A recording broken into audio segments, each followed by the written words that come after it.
morning, Jefferson Jets, and welcome back. It is Tuesday, April 23rd, 2019. We are starting this day as a C day, and it is day 143. Please stand for the Pledge of Allegiance, a moment of silence, and your Jefferson Jets pledge. I pledge allegiance to the flag of the United States of America and to the republic for which it stands, one nation, under God, indivisible, with liberty and justice for all. And now the Jefferson Jets pledge. Jefferson Jets are respectful, safe, and kind. It is the Jefferson way to be our best every day. We have our well-managed skill of the week. It should be pretty familiar. We studied following directions before the break. We're going to continue with it this week. And the word that we are associating with it, that we're going to think of when we follow directions, is successful. Now, we have our steps. In order to follow directions, you need to look at the person. You need to say, okay, and then do what you've been asked immediately, right? Those steps are going to help us be successful not only here at school, at home, but out in the community as well. So I want you to think about that, Jefferson Jets. Earth Day was yesterday. And since we were not here to celebrate it as a group, Earth Day is really going to turn into Earth Week for us. So today we're going to take a look at some of the things that are the reasons why we are celebrating Earth and what we can do and why it's important that we pay attention to our actions. So I hope you enjoy this video.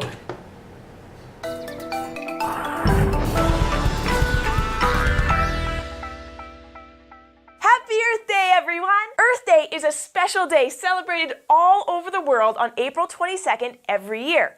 On Earth Day, people come together to learn about how we can protect the environment and keep Earth clean and healthy. The reason it's important to protect the environment is that we share the Earth with lots of amazing plants and animals. And some of the things that we do, like chop down trees, generate electricity, and drive cars, can affect the places those plants and animals live. Sometimes we can affect those places so much that animals have a hard time finding food and shelter or having babies, and they become endangered. Here's some information about a few of those endangered animals and what we're doing to help them. What do pandas, orangutans, rhinos, and gorillas have in common? Aside from being animals that you probably only see at the zoo, these animals are all endangered. Scientists say that an animal is endangered when there aren't many of them living in the wild anymore. And any kind of animal can become endangered. Birds, insects, reptiles, and of course, mammals. For example, meet the Amur leopard. This kind of leopard lives in a small area in Eastern Asia, and there are only a very few of them left in the wild. Scientists think that not counting the ones in zoos, there are only about 60 Amur leopards on the entire planet, so they're definitely endangered. But how do animals become endangered? There are a few good answers to that question, but probably the common cause of animals becoming endangered is when they lose too much of their habitat. An animal's habitat is the place where it lives. That's right, Squeaks. An animal's habitat is its home. It's where an animal can get all of the things that it needs to stay alive. Animals need things like enough food to eat, clean water to drink, air to breathe, space to move around, and shelter. Plus, mother animals need a safe place to lay their eggs or to have and raise their babies. So habitats can be very different for different kinds of animals. One animal's habitat might keep it dry and warm. For another, it might help an animal stay cool, wet, and well hidden from predators. An animal's habitat might be large or it might be very small. But there's one thing that all habitats have in common. They can only support so many animals. If a habitat starts to get smaller, that means that fewer animals can live in it. This is what happened to the Amur leopard. Its habitat used to be a lot bigger, but people started to cut down trees in the forest where the leopard lived to use for lumber and to make space to build houses. So over time, the leopard's habitat got smaller and smaller. The leopards started to have a hard time finding enough food and finding enough safe spaces to raise their cubs. So after a while, there were fewer and fewer Amur leopards in the wild, until there were so few that scientists said that this kind of leopard was endangered. Pollution can also change an animal's habitat. Pollution is anything that makes the earth unhealthy, like litter and trash or the dirty smoke that comes out of cars and power plants. Pollution can also prevent the eggs of certain kinds of birds, fish, reptiles, and amphibians from hatching. Pollution changed the habitat of a bird called the brown pelican. The brown pelican lives near the ocean where it eats fish, and about 70 years ago, people sprayed a chemical around to try and get rid of pesky insects like mosquitoes. But the chemical polluted the water in the brown pelican's habitat. Some pollution ended up in the fish that the pelicans ate, which made the birds sick and kept many of their eggs from hatching.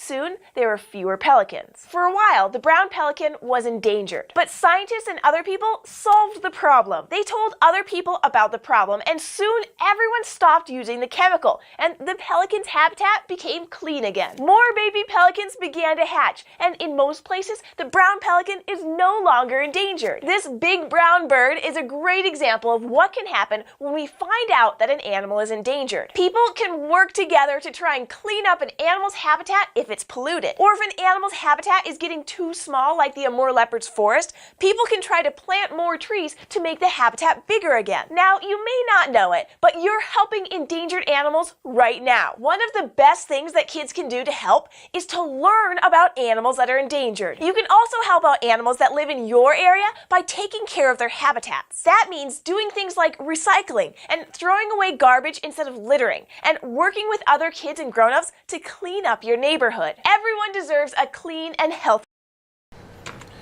All right. I hope you enjoyed, or maybe not enjoyed, but thought about what we can do to help planet Earth, because it is very important. And as we'll see throughout the week, we'll see what we can do to be able to help and do some really cool things so that we can conserve our planet. So I want you to make sure that you're paying attention all week to those things.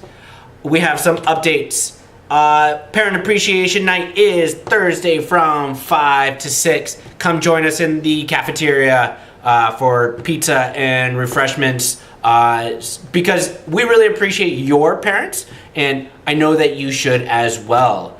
We also have the talent show on Thursday night. So come for Parent Appreciation, stay for the talent. Happy birthday To these students who celebrated over the break.